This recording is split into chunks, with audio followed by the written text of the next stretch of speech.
今日は歌と歌の間の間奏についてどんな指示ができるかを調べていくよ。大抵のボーカル曲はコーラスの後に楽器のみを演奏する区間がある。スノでは特に何も指定しなくてもコーラスの後は間奏が入りやすいね。ただタグなどで間奏に指示を出すとある程度は間奏の内容を決められるよ。どんな指示が出せてどう間奏が変わるか、それを聞いていくのが今日のテーマだよ。まず最初に間奏を入れるタグ、インストゥルメンタルとインタールードの話。この2つは間奏を意味する指示で、スノではどちらも効果があるよ。私の試した範囲ではどちらも効果にほとんど差はなかったよ。だからどちらを使ってもいいと思う。この動画ではインストゥルメンタルを使うよ。それじゃまずは間奏の長さ、これをどの程度指定できるか調べよう。今回は1番のコーラスの後、2番のバースの前を例とするね。下の例のように何も入れないとスノが自由に間奏の長さを決める。 J-POP スタイルだと0から8小節、歌詞の行数0から4行の長さになりやすい。スタイルによって間奏の長さは変わるよ。ロック系だと4から16小節くらいになる。この間奏の長さを変更できるのか。まずは短くする方を考えてみよう。間奏を短くする、消す方法はあまり良い方法が見つからなかった。例えばコーラスとバースの間の改行を全て消しても間奏は生成されるよ。歌詞欄に空白や改行がなかったとしても間奏用の枠は作られるってことだね。この間奏の枠を消す方法は一応2パターンあると思う。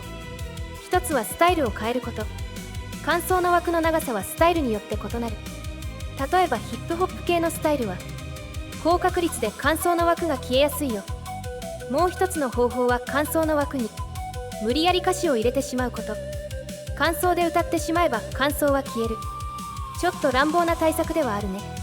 あまり良い方法ではないと思うけど、一応実際の例を聞いておこうか。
間奏を短くする、消す動きをさせる。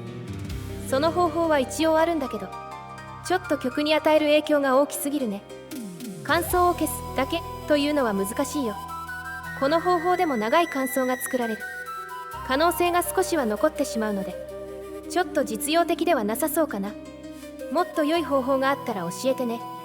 次は間奏を長くする方法について。長くするのはそんなに難しくないよ。まずインストゥルメンタルを連続で入力する。この方法は残念ながらあまり効果がない。間奏枠の中で文字を多く並べても間奏枠自体は広がりにくいんだ。でも間奏枠をもう一つ作れば2倍の長さの間奏枠を作れるよ。間奏のインストゥルメンタルの後に新たにバースを追加してみよう。このバースにインストゥルメンタルを入れる。これで新たに楽器を演奏する枠ができる。こうすると最初の間奏枠が終わっても次の枠もボーカルなしの楽器枠だから間奏の続きが始まってくれる。これで間奏の長さを伸ばせるわけだね。枠を増やす方法はもう一つある。既存の歌詞を上書きしてしまう方法。今回の例では2番のバースの歌詞をインストゥルメンタルに書き換えてしまう。この2つの方法は似ているようで違う。実際の例を聞いてみようか。君と一緒なら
間奏を長くする2つの方法は似ているようで結構性質が違うよ。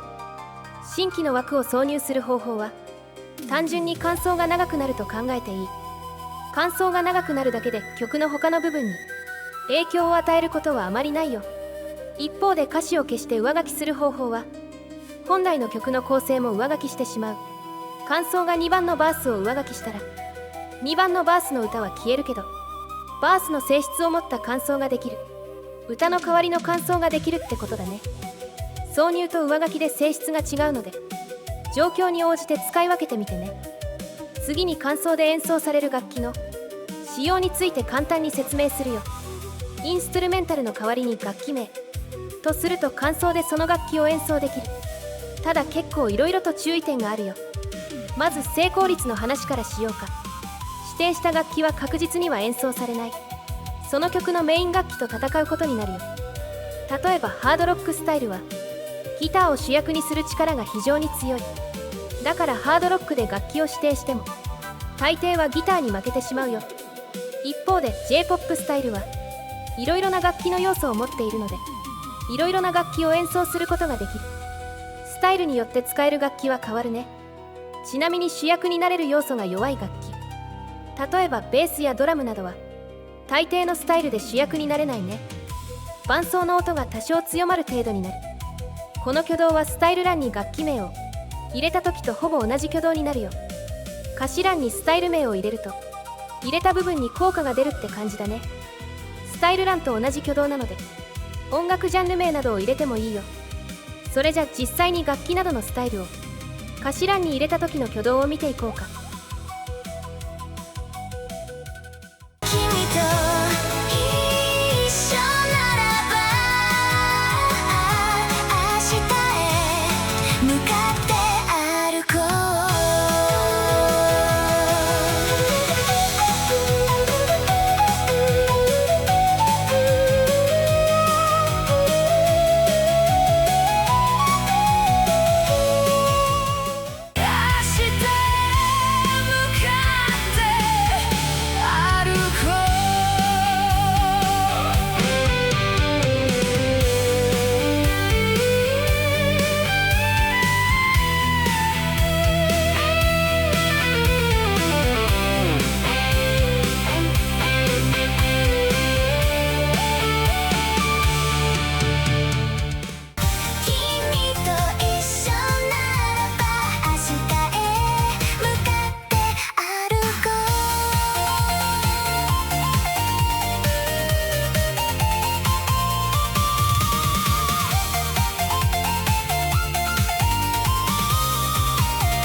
歌詞欄にスタイル名を入れると間奏は結構自由自在に変更できる。ただ元の曲調が強すぎると変化してくれないことも多いし、逆に歌詞欄のスタイルが強すぎると全体の曲調が変化してしまうよ。この強弱や混ざり方の考え方は基本的にスタイル欄と同じだから、スタイル欄に入れると強く主張する。単語は歌詞欄でも強く主張するよ。最後に間奏の配置について軽く説明して終わりにしようか。今回は1番と2番の間の間奏がどう変化するかを聞いていったけど、間奏はあらゆる場所に入れられるよ。挿入や上書きで枠を作ればいいだけ。例えばバースとプリコーラスの間にインストゥルメンタルを挿入すれば間奏になる。プリコーラスの歌詞を上書きすればプリコーラス風の間奏も作れるね。いろいろな場所に間奏を入れてみると個性的な面白い曲も作れるかもね。それじゃまたね。